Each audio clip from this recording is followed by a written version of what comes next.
हाँ जी देवियों सज्जनों, क्या हाल है आपका। स्वागत है आपका अफसर एकेडमी पे। मैं हूं अभिषेक और मेरे साथ आप पढ़ रहे थे ईओआरओ के लिए राजस्थान म्युनिसिपल एक्ट 2009। अब इसके अंदर हमने जो अब तक है वो धारा 7 तक कर लिया। कहां तक कर लिया? धारा 7 तक।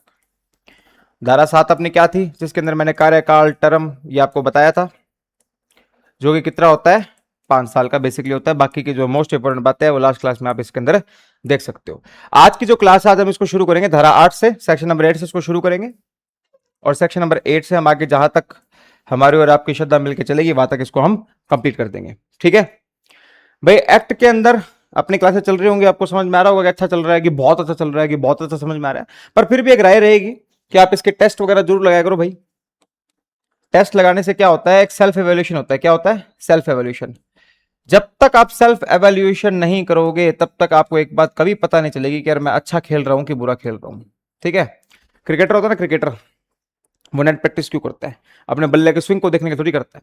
वो नेट प्रैक्टिस इसलिए करता है कि अगर उसको लगता है कि मेरी कवर ड्राइव में हमेशा दिक्कत आ रही है, मेरे से नहीं लग पा रही है, ठीक है, तो उसको पता कब चलेगा मुझे कवर ड्राइव में दिक्कत आ रही है? जब वो प्रैक्टिस करता है।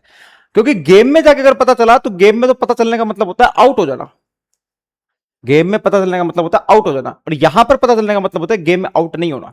अब आपको समझ में आ गया। हमेशा आपसे मान लो फॉर एग्जांपल, एक आपको एग्जांपल और देता हूं। जैसे देखो, हमारे अधिनियम के अंदर, एक्ट के अंदर बहुत टाइप के क्वेश्चन आपको पेपर में देखने को मिलेंगे, जिसमें से कई क्वेश्चन सीधे सेक्शन से यानी धारा से आ जाते हैं।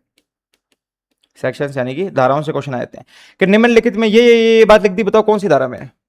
अब आपको समझ में आ गया कि आपको धारा नहीं याद होती, तो कम से कम इस पे जरा फोकस करो सेक्शन याद करने पे। वो आपको समझ में कब आएगा कि धारा नहीं याद होती? जब आप इसका टेस्ट लगाओगे। कई लोग होते हैं जिनको प्रॉब्लम आती है पनिशमेंट में। जैसे आप जब इसके अंदर पढ़ोगे कुछ आपको पनिशमेंट्स भी पढ़ाई जाएंगी। ठीक है। कईयों को टाइम में दिक्कत आती है कि टाइम नहीं याद होता, यार टाइम कैसे याद करें। तो ये किस में दिक्कत आती है आपको कैसे पता चलेगा? कि जब आप टेस्ट लगाओगे। ठीक है। टेस्ट लगा के देखो। टेस्ट लगाने से एक और बात होती है कि जो आप स्टडी कर रहे हो, जो आप पढ़ रहे हो, जो भी आप पढ़ रहे हो, क्या वो पढ़ने वाला जो कंटेंट है या मटेरियल है, या पढ़ाने वाले का तरीका, या पढ़ाने वाले का तरीका यानी कि स्टाइल, ये आपके पल्ले पड़ रहा है कि नहीं पड़ रहा। ये सारी बातें आपको कब पता चलेगी? जब आप टेस्ट लगाओगे। ठीक है।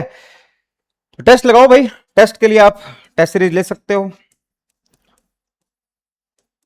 जिसके बारे में मैं अभी चर्चा आपसे नहीं करूंगा। जब आप पहले थोड़ी क्लासे व्लासे लो, पहले थोड़ा इस माहौल में आओ कि टेस्ट लगाने योग्य हो, और पहले आपको समझ में आए कि एक्ट क्या है, फिर उसके बाद टेस्ट सीरीज में भी चलेंगे। क्योंकि मेन मेरा उद्देश्य आपको कोर्स बेचना, टेस्ट सीरीज बेचना नहीं है। मेन उद्देश्य है कि आप इसमें पढ़ के इस सब्जेक्ट के अंदर आपको मिनिमम नंबर लाने हैं 40। कितने में से? ये कॉन्फिडेंस होना चाहिए आपके अंदर। ठीक है। तो धारा 8 से शुरू करेंगे, आगे चलते हैं। ये ली भाई हमारी धारा 8, wasting of municipal government in the municipality. नागरिक शासन का नगर पालिका में निहित होना। देखो भाई, इसमें बोला except as expressly provided otherwise in the act the municipal government of the municipality shall vest in municipal board. इन्होंने बोला है कि जो हमारी म्युनिसिपल गवर्नमेंट है, क्या है?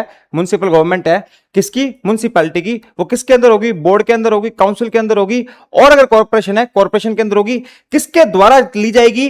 वो इनके अध्यक्षों के द्वारा ली जाएगी। इन सबके अध्यक्षों के द्वारा ली जाएगी। कैसे? वो मैं समझाता हूं आपको। सिंपल सी बात करते हैं। जैसे कि हमारे 3 तरह की बॉडी होती है। एक तो होती है हमारी बोर्ड, होती है बोर्ड। एक होती है हमारी काउंसिल, ठीक है, और एक कौन सी होती है? हमारी कॉर्पोरेशन। यही होती है ना। तो बोर्ड, काउंसिल और कॉर्पोरेशन। अब इनके अध्यक्ष, इनके हिंदी में देख लेते हैं। बोर्ड माने तो बोर्ड ही है भाई, ठीक है। परिषद और निगम, ये 3 चीजें हमें देखने को मिलती हैं। ये 3 प्रकार की म्युनिसिपलिटी होती है। तो सवाल हमारा जो सेक्शन नंबर 8 में था वो ये था कि इनका सबका नागरिक शासन, इनकी सब की गवर्नमेंट को एक्सेस कौन कर सकता है, किन के नाम पे होगी? इन सबकी जो म्युनिसिपल गवर्नमेंट होगी, इन सबकी जो म्युनिसिपल गवर्नमेंट होगी, इनका जो शासन होगा वो किसके नाम से होगा? इनका जो शासन होगा वो किसके नाम से होगा? तो भाई जो इनका शासन होगा सिंपली इनके अध्यक्षों के नाम पे होगा। ठीक है। अब इनके अध्यक्षों को बोर्ड में क्या कहते हैं, काउंसिल में क्या कहते हैं, कॉर्पोरेशन में क्या कहते हैं, उनके नाम में हमें जानना है। ठीक है। जिसके अंदर तो ये चेयरपर्सन के द्वारा होगा, और चेयरपर्सन ही बाउंड होंगे to carry the provision of this act subject to the limitation and condition specific thereon, कि हमारे इस अधिनियम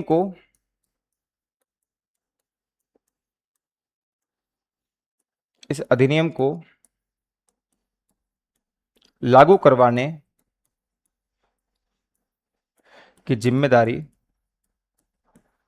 लागू कराने की जिम्मेदारी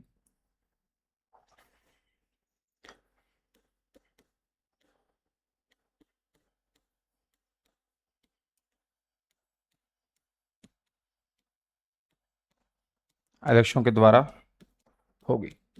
ठीक है, और ये बात आपको कहां कही गई है, ये कही गई है सेक्शन 8 में। बस इतनी बेसिकली बात आपको करनी है, रखनी है। ठीक है, बस ये है सेक्शन नंबर 8, कि जो हमारी नगर पालिका है, चाहे वो बोर्ड है, चाहे वो काउंसिल है, चाहे वो कॉर्पोरेशन है, इनके जो रिस्पेक्टिव अध्यक्ष है, इनका जो रिस्पेक्टिव चेयरपर्सन है, उनके द्वारा ही इस म्युनिसिपल गवर्नमेंट का शासन किया जाएगा, उनके द्वारा ही शासन को चलाया जाएगा। ये बात बेसिक धारा नंबर 8 में हमको बोली है। ठीक है, देख लो।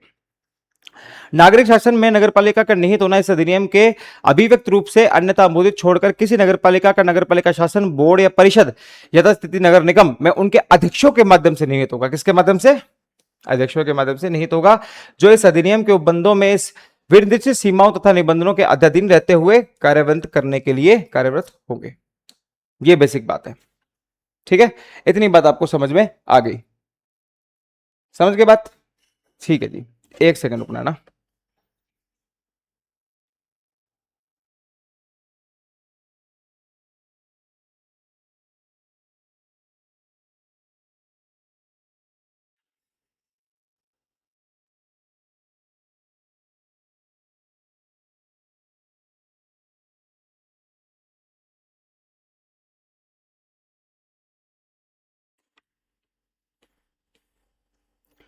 चलें आगे, इतना आपको समझ में आ गया होगा? ठीक है, तो यहां पर तक आपको यह समझ में आ गया कि शासन किसके द्वारा किया जाएगा? यहाँ के चेयरपर्सन यानी कि अध्यक्षों के द्वारा किया जाएगा। ठीक है, चलो। अब ये है आपका 9वां नंबर सेक्शन। कौन सा? 9वां नंबर सेक्शन। इस 9वें नंबर सेक्शन में सिंपल से एक बात बोली है,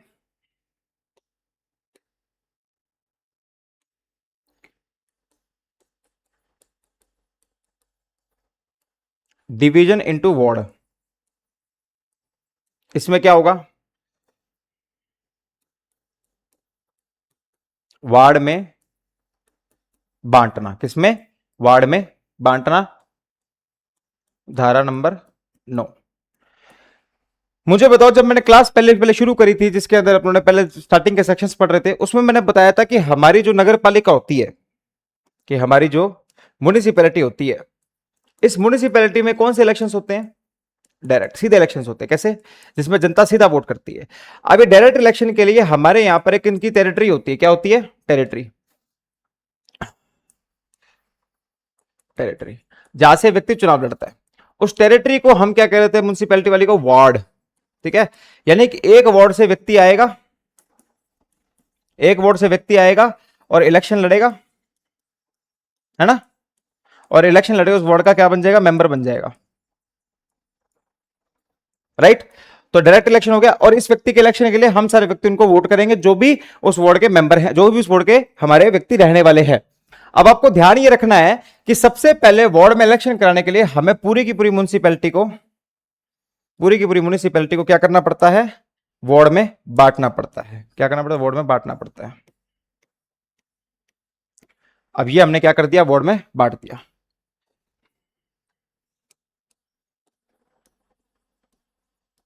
वार्ड में बांटना, ताकि क्यों? सबका इलेक्शन कराया जाए। क्योंकि हमारी जो कॉन्स्टिट्यूशन जगह है वो कौन सी है? हमारी टेरिटरी, बॉडी तो है, बस उसी की बात है। तो देखो, for the purpose of election municipality shall be divided into ward equal in the numbers to the total number of seats fixed for the municipality under subsection 1 of section 6. Every ward shall have represents on the basis of population of the ward and the ratio as far as practical as the same ratio of the total members of the seats of the municipality to its population. ठीक है जी, चलो अब इसको simply भाषा में बताता हूं। सबसे पहले तो वार्ड में बांटना है। इन्होंने पहली बात बोली कि धारा 6 के अनुसार, किसके अनुसार? धारा 6 के अनुसार टोटल सीट्स आई। ठीक है, सरकार ने बोला कि फलानी फलानी म्युनिसिपैलिटी के अंदर 88 सीटों पे चुनाव हुआ। कितनी सीटों पे? 88 सीट्स पे। अब 88 सीट पे चुनाव का मतलब यह है कि 88 वार्डों में बांटना पड़ेगा इसको। कितने? 88 वार्ड में बांटना पड़ेगा। 88 वार्ड में बांटना होगा। ठीक है जी, 88 वार्ड में बांट दिया हमने। तो अब आगे क्या करना होगा? 88 वार्ड से 88 लोग चुनाव लड़ेंगे। अब इनके अंदर एक वार्ड कितना बड़ा होगा, कितना छोटा होगा, वह उस म्युनिसिपैलिटी की जनसंख्या के बराबर रेशो में होगा। बराबर रेशो में होगा। जैसे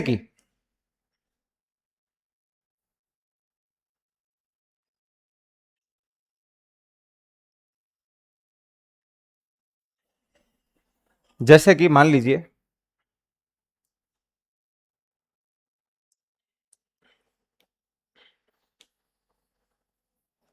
अगर एक म्युनिसिपैलिटी है जिसकी टोटल जनसंख्या 1 लाख है। कितनी है? 1 लाख। ठीक है। अब चुनावों के लिए इसको मान लो अपने को 100 वार्ड में बांटना है। 100 वार्ड में बांटना है क्योंकि चुनाव कितनी सीटों पर हो रहा है? 100 सीट पर चुनाव हो रहा है। 100 सीट पर चुनाव हो रहा है।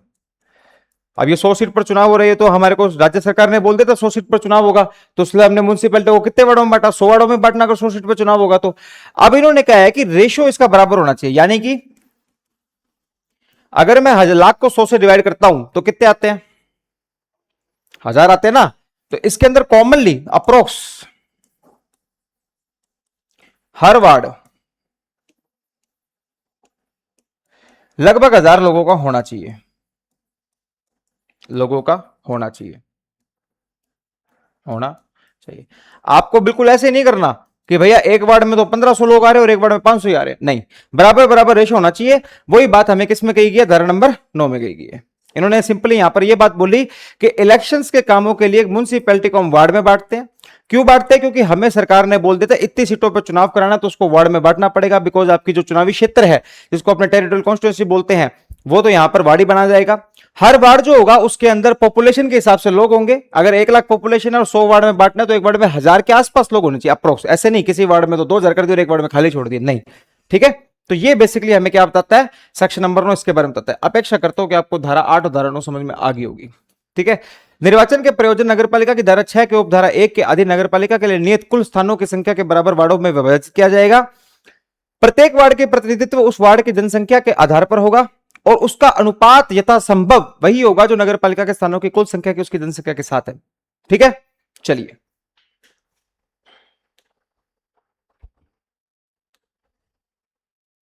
चलिए अब आ जाते हैं प्रॉपर, जिसके अंदर हम वार्ड की स्टडी करेंगे। कैसे करेंगे, कैसे नहीं करेंगे, कैसे वार्ड बढ़ता है, कैसे होता है, सब इसके अंदर हमें धारा नंबर 10 में देखने को मिल जाएगा। चलिए सबसे पहले तो राज्य सरकार by order determine the following. राज्य सरकार निकाल लेगी ऑर्डर। क्लियर ही कर दिया ना। सबसे पहले ऑर्डर कौन निकालेगी? राज्य सरकार। The wards into which the municipality shall be divided for the purpose of election. तो राज्य सरकार ऑर्डर निकाल के क्या बताएगी? पहली बात तो भैया वार्डों में बांटो जहां की अच्छे से म्युनिसिपैलिटी का इलेक्शन किया जाए। दूसरा, उस वार्ड की बाउंड्री कितनी होगी। तीसरा, उस वार्ड के अंदर अगर कोई सीट हमारी शेड्यूल कास्ट के लिए, शेड्यूल ट्राइब के लिए या महिलाओं के लिए जो सीट है, जो ऐसी भी पर्टिकुलर रिजर्व सीट है, उनके पूरी की पूरी नंबर लिखा जाएगा कौन कौन सी है। ठीक है। चाहे वो बैकवर्ड क्लास हो चाहे वो कोई भी हो। ठीक है। और total number of women ward कितने उसके बारे में बताया जाएगा। तो आ जाओ सेक्शन 10। पावर किसकी है? स्टेट गवर्नमेंट एंड राज्य सरकार की। तो क्या करेगी राज्य सरकार? राज्य सरकार कहती है सबसे पहले तो वार्ड में बांटो। किसमें? वार्ड में बांटो। ठीक है जी। अब कौन सा वार्ड कितना है उस वार्ड की बाउंड्री सेट करो।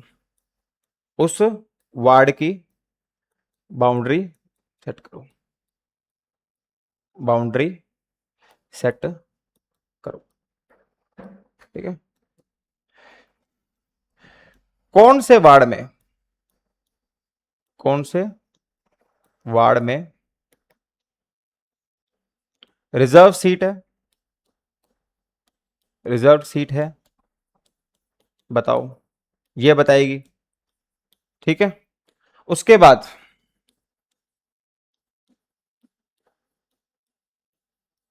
महिला आरक्षित सीट बताओ। महिला आरक्षित सीट कौन कौन से वार्ड में आएगी ये बताओ। ये सारे काम कौन करती है भैया, हमारी राज्य सरकार करती है। यहां तक कोई दिक्कत हो तो बता दो भाई। हमने यही पढ़ा ना सबसे पहले कि राज्य सरकार आके क्या बताएगी। सबसे पहले तो वार्ड जिसको म्युनिसिपैलिटी में बांटना है इलेक्शन के लिए, बाउंड्री कितनी है, रिजर्व सीट कौन सी है और महिला के लिए सीट कौन सी है। चारों काम हमारे सेक्शन नंबर 10 के अंदर राज्य सरकार ने बता दिए।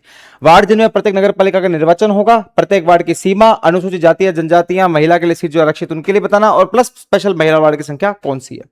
ठीक है, आगे चलते हैं। The allotment of seat reserved for the scheduled caste, as the case may be scheduled tribes, and for the backward class and the women, different works may be made by rotation in such manner may be prescribed. ठीक है जी। अब इन्होंने एक बात बोली है, क्या बोला इन्होंने इसके उपधारा 2 के अंदर, कि जो भी हमारी रिजर्व सीट होगी, जो भी हमारी रिजर्व सीट होगी वह रोटेशन के बेस पर आई। किसके बेस पर, रोटेशन के बेस पर। अब रोटेशन क्या होता है बताता हूं। जैसे कि अब ये हमारी क्या एक नगर पालिका है, ठीक है। अपन फॉर एग्जांपल अभी एक ही सीट के रोटेशन के बारे में बात करेंगे, बाकी क्योंकि आपको समझना है, अगली बार चुनाव नहीं लड़ना है, ठीक है। चलिए, जैसे इस बार क्या हुआ, इन्होंने एसटी की रिजर्व सीट यहां थी, ठीक है। तो अब मान लो एसटी के एरिया एक तो ये है, एक ये है, एक ये है, एक ये है। कौन सा, एक तो ये वाला एरिया, एक तो ये वाला एरिया, एक तो ये वाला एरिया, ये वाला एरिया। ज्यादातर एससी की एसटी की सीटें वही रिजर्व होते हैं जहां पर इनकी पॉपुलेशन सदर में लोगों के मुकाबले ज्यादा है। तो रोटेशन पे कैसे आएगी, अगर मान लो एसटी की सीट यहां आ गई, ठीक है, तो रोटेट होकर अगली बार सीट कहां आएगी, यहां। फिर रोटेट होकर कहां आएगी, यहां। फिर रोटेट होकर कहां आएगी, यहां। और फिर रोटेट होकर कहां आएगी, यहां। तो हमारी हमेशा सीट जो होती है रिजर्व सीट कैसे आती है, रोटेशन के बेस पर आती है। वही हमारी उपधारा नंबर 2 में लिखा हुआ, देख लो आप। The allotment of seat reserved for scheduled caste, as the case may be scheduled tribes and the backward classes, for women to votes made be by rotation in the such manner as may be prescribed. अनुसूचित जातियों या यथास्थिति अनुसूचित जनजातियों के लिए और पिछड़े वर्गों के लिए और महिलाओं के लिए आरक्षित स्थानों का आवंटन विभिन्न वार्डों की चक्रनुमा द्वारा ऐसी रीति से किया सकेगा जो विहित हो जाए। जैसा मैनर प्रिस्क्राइब्ड है, जैसे राज्य सरकार बताती है, हो जाएगा। लेकिन याद रखने वाली बात क्या है कि जो रिजर्व सीट होती है हमेशा कैसे आती है, रोटेशन पर आती है। देख लो कि अगर ये एरिया में एसटी की सीट आनी थी तो पहले यहां आएगी, फिर यहां आएगी, फिर यहां आएगी, फिर यहां आएगी, यहां आएगी। ऐसे नहीं कि हर बार इसी वार्ड में आप रोटेशन देते रहो ना, और भी वार्डों में जाना जरूरी है, ठीक है। तो ये हमारा उपधारा नंबर 2। उपधारा 3 में चलते हैं, क्या कहता है देखो। The state government shall determine the boundaries of the ward and allot seats for scheduled caste, scheduled tribes, backward classes and women to the wards keeping in view the provision section 6 and the following provision। Simple सी बात है कि सारा काम जो राज्य सरकार कर रही है, सारा काम जो राज्य सरकार कर रही है,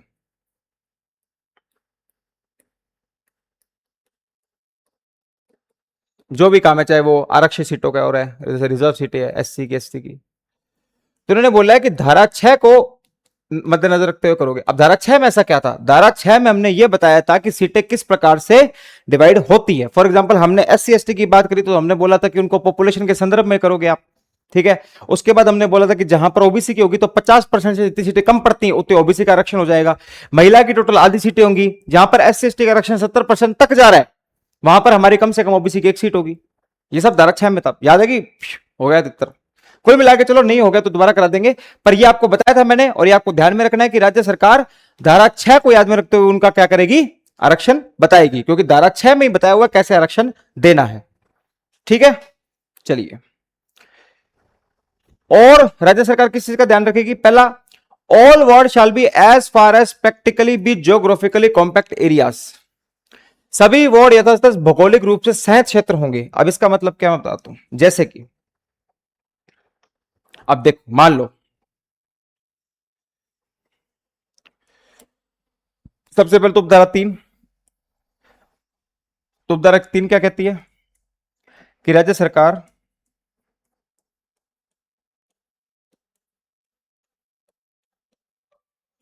सीटों का आरक्षण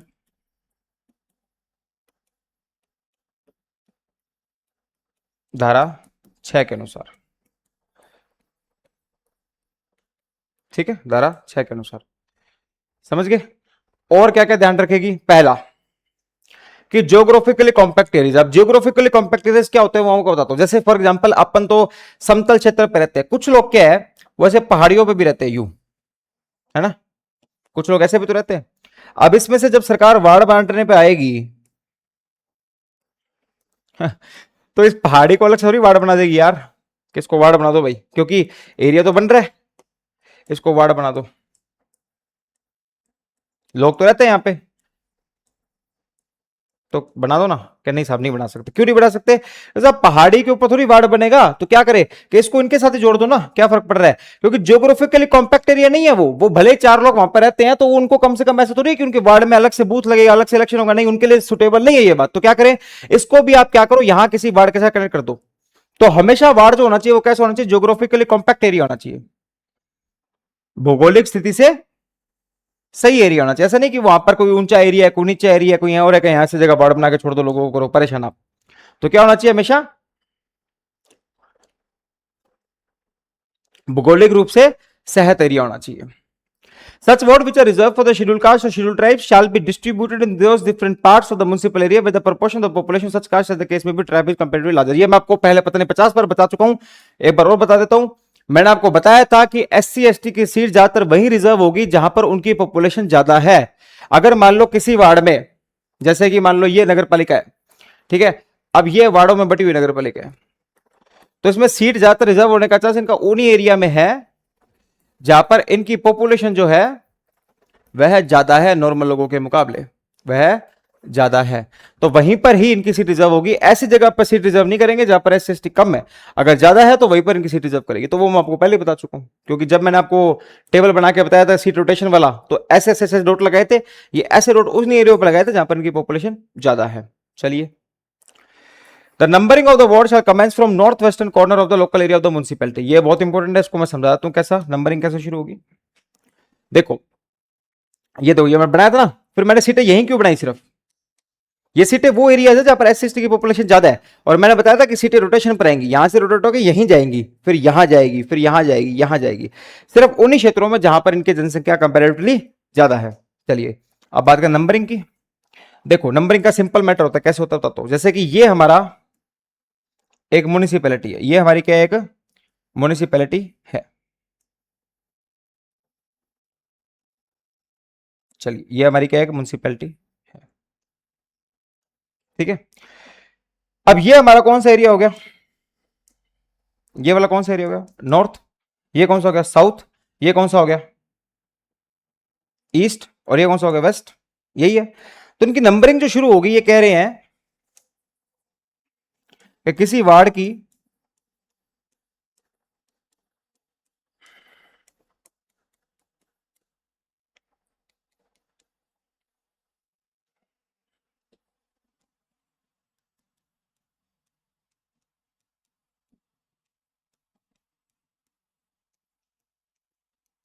क्या होगी, किसी वार्ड की नंबरिंग नॉर्थ वेस्ट रीजन से शुरू होगी।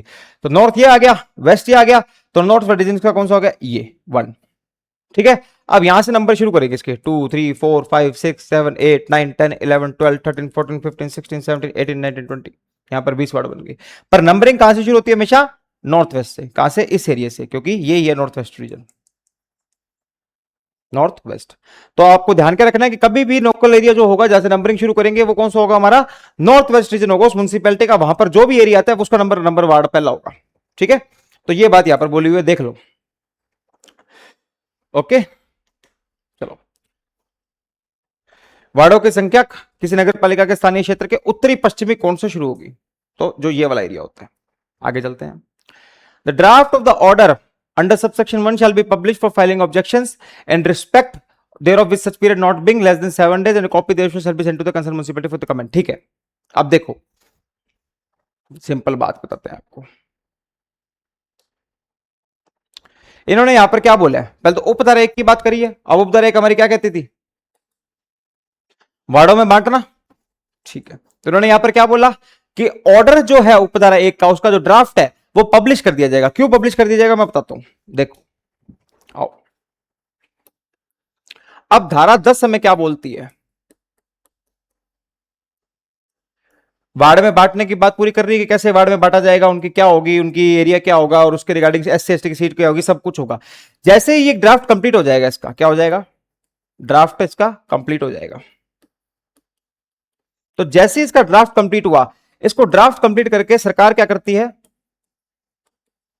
पब्लिश कर देती है, पब्लिश कर देती है।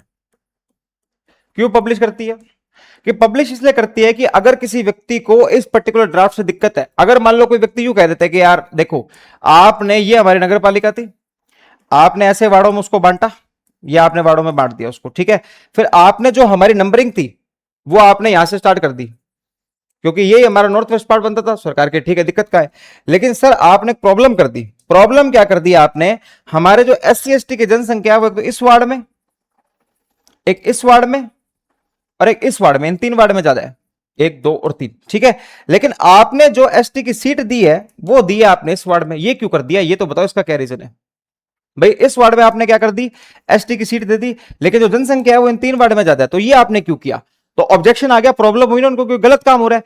तो जो ड्राफ्ट कंप्लीट किया है उसको सरकार के पब्लिश करती है, पब्लिश करके कहती है कि काम करो, जिसको भी इस ड्राफ्ट से, जिसको भी इस ड्राफ्ट से समस्या है, जिसको भी इस ड्राफ्ट से समस्या है, वह इसके विरुद्ध, वह इसके विरुद्ध, वह इसके विरुद्ध ऑब्जेक्शन फाइल कर सकता है। हम क्या मना कर रहे हैं, ऑब्जेक्शन फाइल कर सकता है, कर दो भाई। भाई अगर आपको लगता है कि ऐसा कुछ पंगा हुआ है जो नहीं होना चाहिए था, और या फिर ऐसे अधिनियम के नियमों के विरुद्ध है, तो आप इस ड्राफ्ट पब्लिश कर दिया सरकार ने, आप उसको देखो, और आपको दिक्कत आती है तो उसके विरुद्ध आप क्या करो, फाइल कर दो। कहां दिक्कत आ रही है, तो वही बात करिए इन्होंने इधर, कि इस ड्राफ्ट को हम छाप के छोड़ देंगे, और छाप के छोड़ने के बाद वो कहते हैं ऑब्जेक्शन फाइल कर लो भैया, ठीक है। अब वो जो पीरियड होगा ना, वो 7 दिन का होगा, कितने दिन का, 7 दिन का। ऑब्जेक्शन फाइल करने का जो समय है वो कितने दिन का होगा, 7 दिन के अंदर आपको ऑब्जेक्शन फाइल करना होगा, बस इतनी सी बेसिक बात है। देख लो क्या भैया, इन्होंने धारा वाला जो एक उपधारा 1 के तहत जो भी इन्होंने सीटें रिजर्व करी, सारा के इन्होंने क्या बनाया, अपना ड्राफ्ट बना दिया, उस ड्राफ्ट को पब्लिश कर दिया, और बोला कि जिसको भी इस ड्राफ्ट से समस्या है, दिक्कत है, वो क्या करो, इसके विरुद्ध ऑब्जेक्शन फाइल कर दो, और ऑब्जेक्शन आपको 7 दिन के भीतर फाइल करना होगा। समस्या किस प्रकार की, जैसे मैंने ये बताया कि इन्होंने कहा कि सीटें में जनसंख्या तो इन एरिया में ज्यादा, आपने रिजर्व कर दी ये सीट, तो गलत है ना, क्या हाँ सब गलत है, तो इसको चेंज करो। वो ऑब्जेक्शन देखेंगे, इसकी इंक्वायरी करेंगे, अगर सही साबित होता है तो उसको चेंज कर देंगे, ठीक है।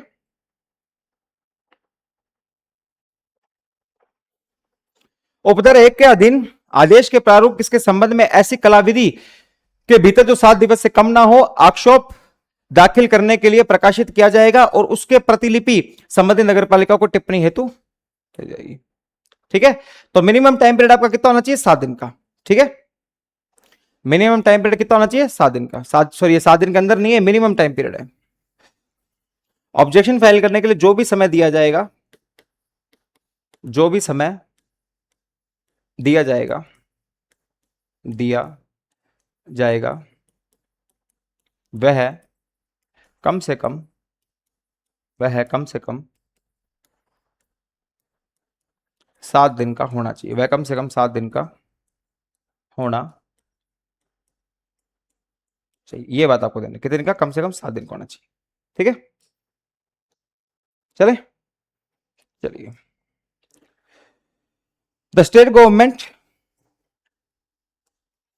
shall consider any objection and comment received under subsection 4 necessarily, and the draft order shall be amended, altered and modified according to the report shall become final.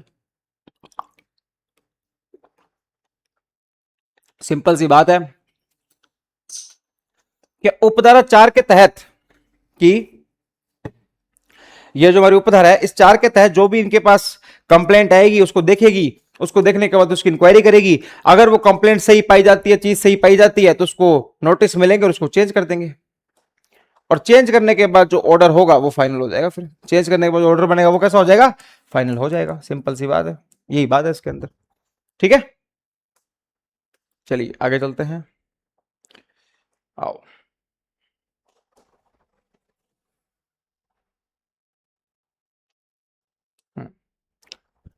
अब आता है मोस्ट इंपोर्टेंट, अब हम करेंगे चुनाव। देखो कैसे, मेरे को एक बात बताओ,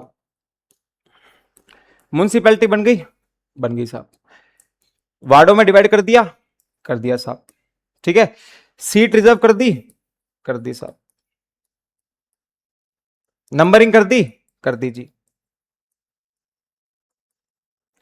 इसके बदले का जो ड्राफ्ट था वो पब्लिक को बता दिया कि तुम्हारे पास ऐसे ऐसे करके आ रहा है, बता दिया साहब। उनसे ऑब्जेक्शन ले लिए, जी साहब। ऑब्जेक्शन को डिसाइड करके फाइनल कर दिया, जी बिल्कुल कर दिया। अब जब सब कुछ हो गया है तो म्युनिसिपैलिटी बिठानी है, म्युनिसिपैलिटी में लोग बिठाने, तो भैया अब एक काम रह गया, क्या? मोस्ट इंपोर्टेंट काम, आप चुनाव कराओ। कैसे, देखते हैं। इलेक्शंस कराते चलो म्युनिसिपैलिटी के। The superintendence direction and control and the preparation of electoral rolls and the conduct of all elections the municipality shall vest in the state election commission. Very important.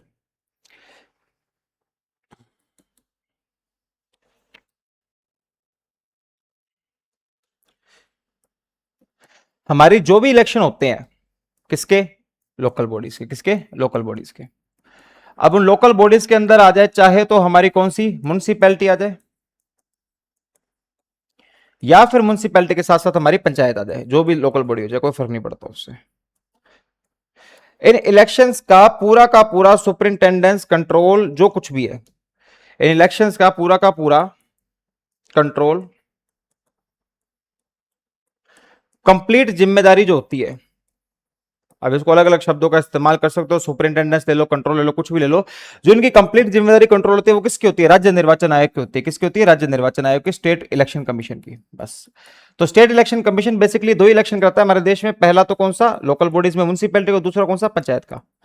ठीक है, तो स्टेट इलेक्शन कमीशन, यही बात यहां पर बोली गई है। देख लो कि नगर पालिका के लिए निर्वाचन, नगर पालिका के लिए करवाए जाने वाले सभी निर्वाचनों का निर्वाचक नामावली तैयार करना, और उन सभी निर्वाचनों के संचालन के अधीक्षण, निर्देशन और नियंत्रण राज्य निर्वाचन आयोग करेगा। यानी सब कुछ कौन करेगा? राज्य निर्वाचन आयोग, स्टेट इलेक्शन कमीशन। इसमें से सबसे बेसिक काम क्या होता है? इलेक्शन कराना, और इलेक्शन कराने से पहले क्या देखना? एक इलेक्टोरल रोल प्रिपेयर करना। क्या करना? वो क्या होता है इलेक्टोरल रोल, मैं आपको बताऊंगा। वो इलेक्शन की नामावली होती है यूं, जिसके अंदर एक बंदे का नाम लिखा होता है कि इस वार्ड का बंदा, और इस वार्ड में इसकी पर्ची होती है, वो पर्ची लेता है, पर्ची दिखाता है वहां पे, वहां से अपनी आईडी वेरीफाई होती है, और आईडी वेरीफाई करने के बाद अपने को देता है कि थप्पा लगा दे, किसको पार्षद बनाना है, तो उस वार्ड मेंबर को पार्षद के थप्पा लगा के आ जाता है। ये सब काम कौन करती है? State election commission. चलो, तो किसकी जिम्मेवारी होगी? स्टेट इलेक्शन कमीशन की। ठीक है। An election to constitute a municipality shall be completed before the expiry of its duration specified in section 7. ये क्या कहता है? इन्होंने क्या बोला कि जो हमारा म्युनिसिपैलिटी का इलेक्शन है, किसका? म्युनिसिपैलिटी का।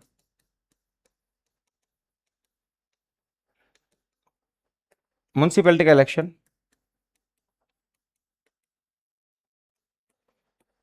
धारा 7 के अंदर जो समय सीमा दी हुई है उसको कंप्लीट होने से पहले हो जाना चाहिए। कैसे? जैसे फॉर एग्जांपल धारा 7 में क्या समयावधि दी हुई है? 5 साल की। अब इसका एग्जांपल कैसे है? जैसे कि मान लो कोई म्युनिसिपैलिटी है, उसका टर्म जो है वो 2021 से लेकर 2026 तक का है। महीना मान लो इसका यहाँ का मान लीजिए आप अगस्त, ठीक है, और यहां पर भी अगस्त। तो इस म्युनिसिपैलिटी का जो नया इलेक्शन है ना, जो इस म्युनिसिपैलिटी का न्यू इलेक्शन है, वो ये 2026 अगस्त साल से पहले कंप्लीट हो जाना चाहिए। यानी कि इस म्युनिसिपैलिटी का 2026 अगस्त में टर्म खत्म हो जाएगा, इसके टर्म खत्म होने से पहले इसका इलेक्शन खत्म हो जाना चाहिए। यही बात लिखी गई है यहां पे। ठीक है,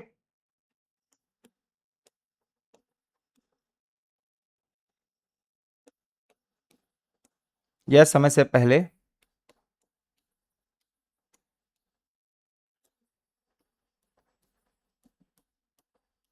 इसका इलेक्शन हो जाना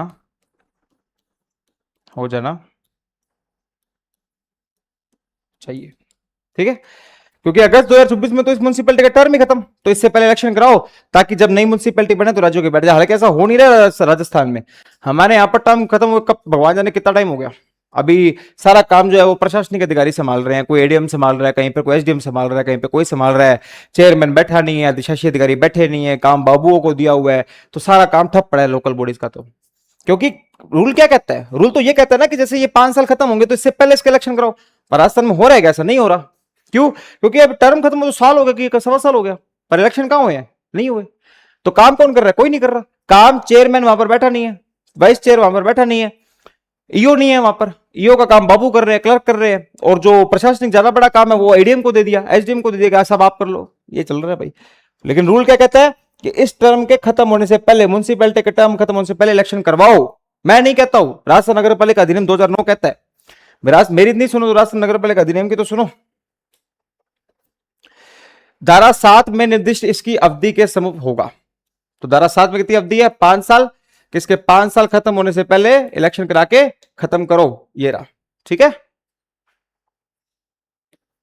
चलो कोई ना, देखते कब होता है। Before the expiration of 6 months from the date of dissolution. चलो, या तो उसकी टर्म वाली बात है, लेकिन मान लो कोई नगर पालिका डिसॉल्व हो गई, अगर अगर नगर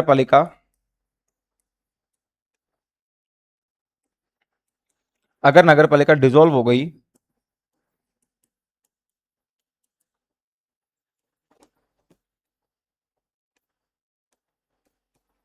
तो 6 माह से पहले करवाओ।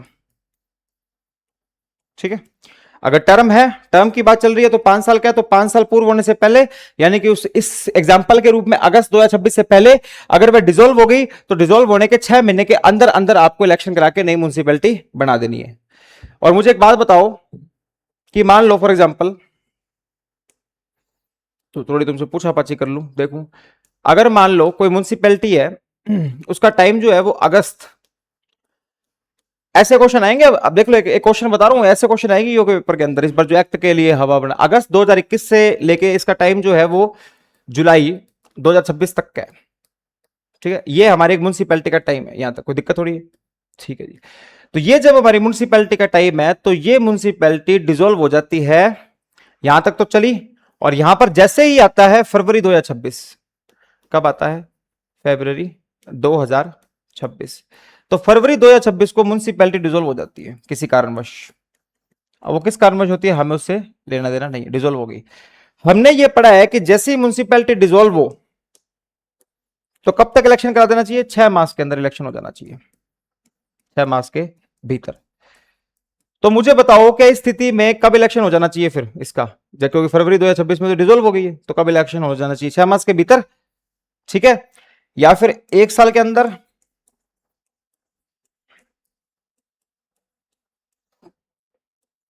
राज्य सरकार की इच्छा पर,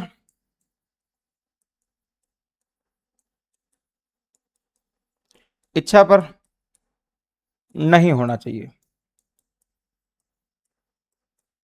नहीं होना चाहिए। बताओ भाई, ये जैसे आपके पास 4 ऑप्शन है, ये पहला, ये दूसरा, ये तीसरा, ये चौथा, क्या आंसर सही होगा इसका बताओ भाई। हमने तो यही पढ़ा कि जब डिसॉल्व हो जाती है तो 6 माह के भीतर भीतर इलेक्शन हो जाना चाहिए। देख लो कि अगर मान लो फॉर एग्जांपल उसके विघटन की तारीख से 6 मास की अवधि के समुद्र पूर्व किया जाएगा, ये तो हमने पढ़ लिया, सीधा सीधा बोला हुआ इसके अंदर इलेक्शन की बात। लेकिन यहां पर बताओ क्या होगा, पहला दूसरा तीसरा मैक्सिमम लोग, ठीक है, और ये आंसर आपका गलत हो जाएगा। क्यों गलत हो जाएगा वो मैं बता, देखो रूल ये कहता है कि 6 माह के भीतर डिसोल्यूशन में, लेकिन रूल ये भी कहता है कि अगर म्युनिसिपैलिटी के डिसॉल्व होने के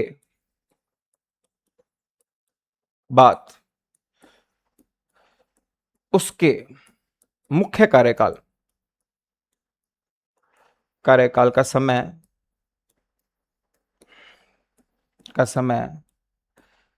6 मास से कम है, तो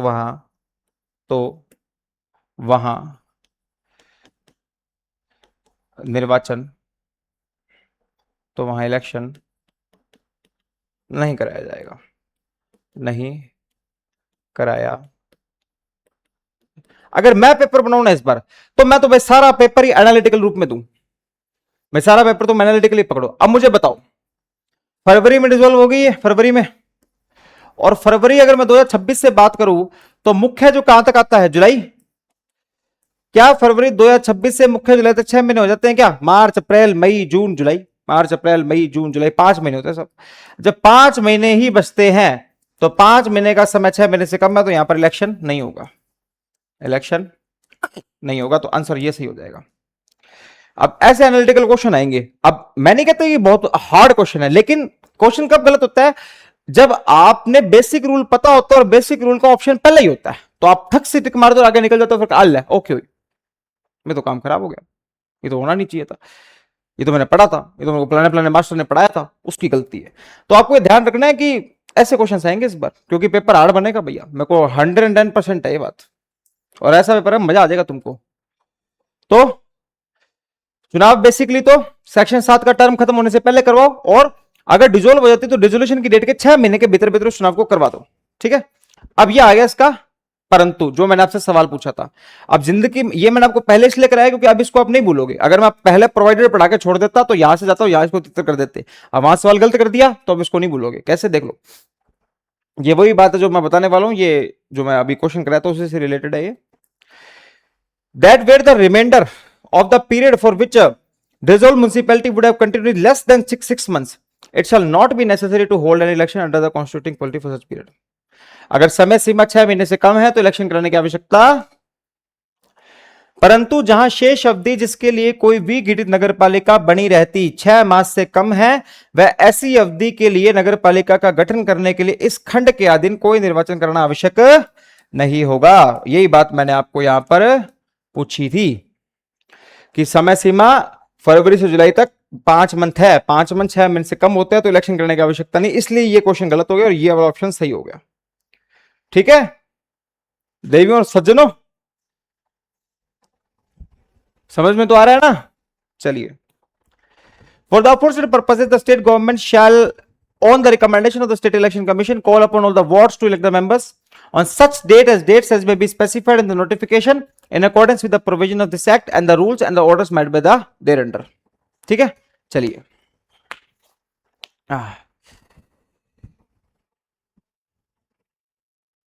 चलिए, उपरोक्त प्रयोजन के लिए राज्य सरकार राज्य निर्वाचन आयोग की सिफारिश पर सभी वार्डों से इस अधिनियम के बंदों और इसके अधीन बनाए गए नियमों और आदेशों के अनुसार ऐसी तारीख पर जो अधिसूचना में विनिर्दिष्ट की जाए सदस्यों को निर्वाचन करने को अपेक्षा करे। कुल मिला के सिंपल सी बात है, कुछ नहीं इसके अंदर ज्यादा, कि भाई जैसे इधर आ जाओ कि जो हमारी स्टेट इलेक्शन कमीशन है वो क्या कहती है, स्टेट गवर्नमेंट को कहती है, किसको, राज्य सरकार को,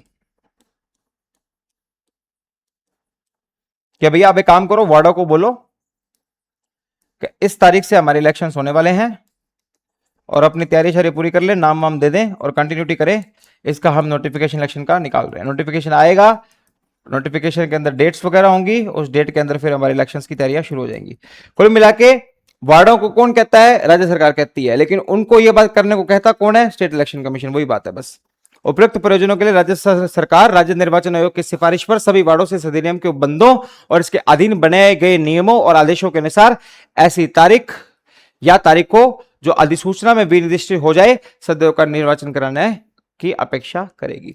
सदस्य का के, वार्ड के, किसके, वार्ड के, करेगी कौन, स्टेट गवर्नमेंट, किसके कहने पर, स्टेट इलेक्शन कमीशन के कहने पर। ये इनको कहेंगे और ये फिर कहेंगे वार्डों को कि चलो भैया ये डेट इस नोटिफिकेशन में आई है और चलो इलेक्शन कराया जाए, ठीक है।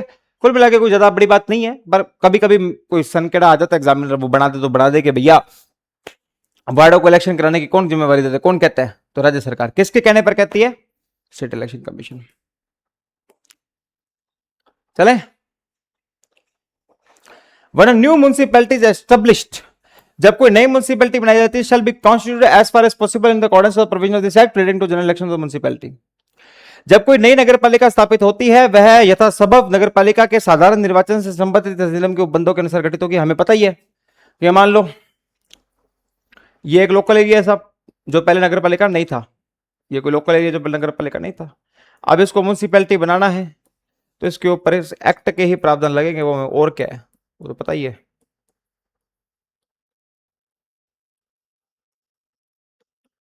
भाई अगर इस म्यूनिसिपैलिटी को लोकल एरिया म्यूनिसिपैलिटी बनाना है तो इस एक्ट के प्रावधान लगे, ये तो पता ही है, इसमें क्या है। आगे चलते हैं। The state government shell when so requested by the state election commission make available such staff as may be necessary for the discharge of the functions conferred by the state election commission with subsection 1। चलो, अब हमने क्या देखा था कि जब हमने elections की बात करनी शुरू करी तो हमने कहा इस इलेक्शन का सुपरिंटेंडेंस, सुपरिंटेंडेंस, फिर हमारे इलेक्शन का कंट्रोल, फिर यहां पर प्रेपरेशन ऑफ इलेक्टोरल रोल, नामावली जो होती है उसको इलेक्टोरल कहते हैं, मैं ई आर लिख रहा हूं यहां पे, नामावली जो इलेक्शंस की होती है। ये सारे के सारे काम हमारे कौन कराता है? राज्य निर्वाचन आयोग। कौन कराएगा? राज्य निर्वाचन आयोग। अब भैया राज्य निर्वाचन आयोग में तो राज्य निर्वाचन अधिकारी बैठे हैं, स्टेट इलेक्शन कमिश्नर बैठे हैं, वो तो आगे काम करने से रहेंगे, बाबू साहब आप स्वयं आओ, आप ही काम करो यहाँ के, आप करोगे इसके अंदर काम। तो कहेगा यार मैं एक बंदा कितने काम कैसे करूंगा, पूरे राज्य के निर्वाचन कराना है भाई, तो क्या आपके साथ एक दो आदमी और होंगे? कहते तो तुम्हारा दिमाग सही है क्या, दो तीन आदमी हम आके पूरे राज्य का निर्वाचन करा लेंगे, तो क्या करें, स्टाफ दो, के स्टाफ क्या दो, स्टाफ। तो ये काम किसको करने हैं? स्टेट इलेक्शन कमीशन को।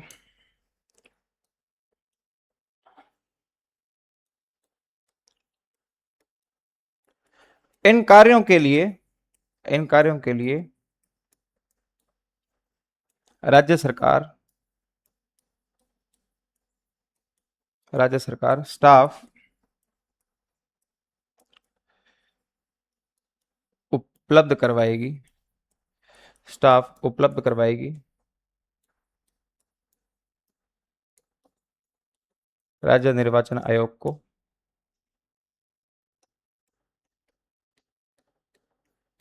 समझ गए क्या लिखा हुआ है? When a municipality is established, जब एक म्यूनिसिपैलिटी बनाई जाती है और उसके अंदर इलेक्शन हो रहा होता है, तो राज्य सरकार क्या करती है, जैसे ही उनको स्टेट गवर्नमेंट रिक्वेस्ट करेगी, स्टेट इलेक्शन कमीशन को स्टाफ अवेलेबल कराएगी, जो कि इनके सब सेक्शन 1 में जो काम दिए गए हैं उनको कराने के लिए मदद करेंगे। सब सेक्शन 1 में कौन से काम दिए हुए हैं? ये काम, superintendence, control and preparation of electoral, कौन करता है? राज्य सरकार। ये रिक्वेस्ट किसको करेगी? हमारे राज्य सॉरी कौन करता है? राज्य निर्वाचन आयोग। ये रिक्वेस्ट किसको करेगी?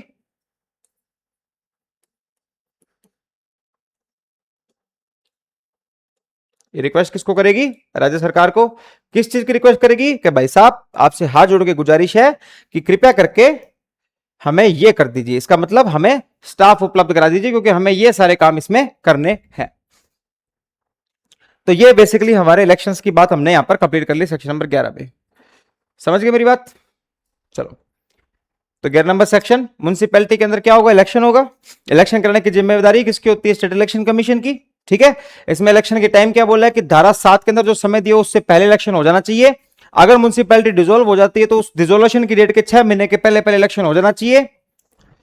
अगर मान लो डिसोल्यूशन की जो समय है वो 6 माह से कम है तो इलेक्शन नहीं कराया जाएगा।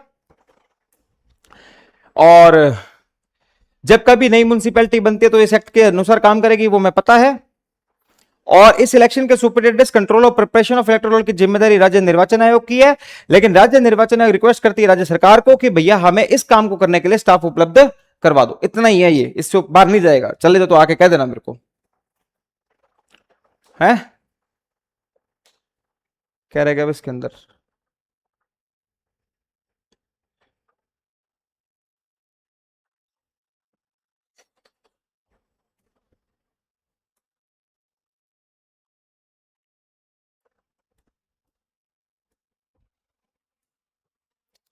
चलो, अब चलते हैं आगे। 12 number section, delegation of the functions of the state election commission. Delegation का मतलब बताओ? राज्य निर्वाचन आयोग का प्रत्यायोजन। प्रत्यायोजन का मतलब बताओ भाई, डेलीगेट करने का मतलब क्या होता है?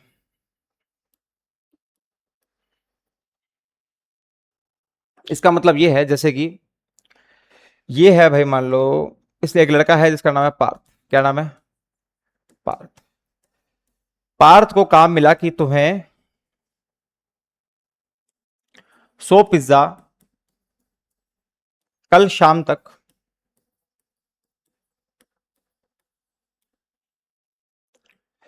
दिल्ली देने हैं, दिल्ली पहुंचाने हैं,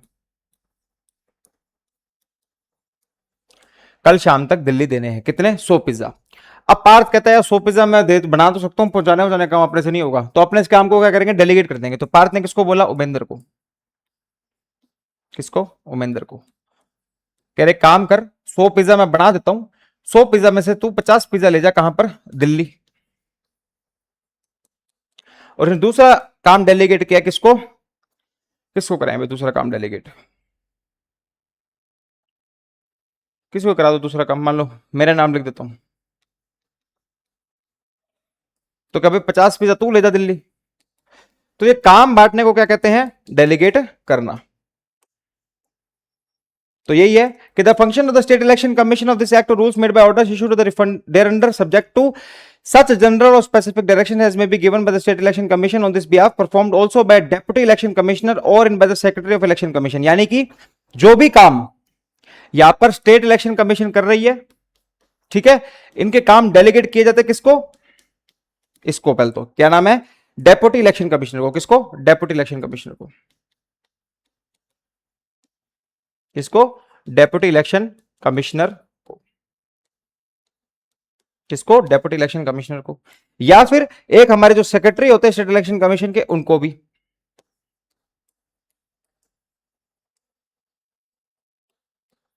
सेक्रेटरी किसके, स्टेट इलेक्शन कमीशन के। ये बात बेसिकली यहां पर बोली गई है, ठीक है। तो इतनी बात बेसिकली आपको समझ में आ गई होगी,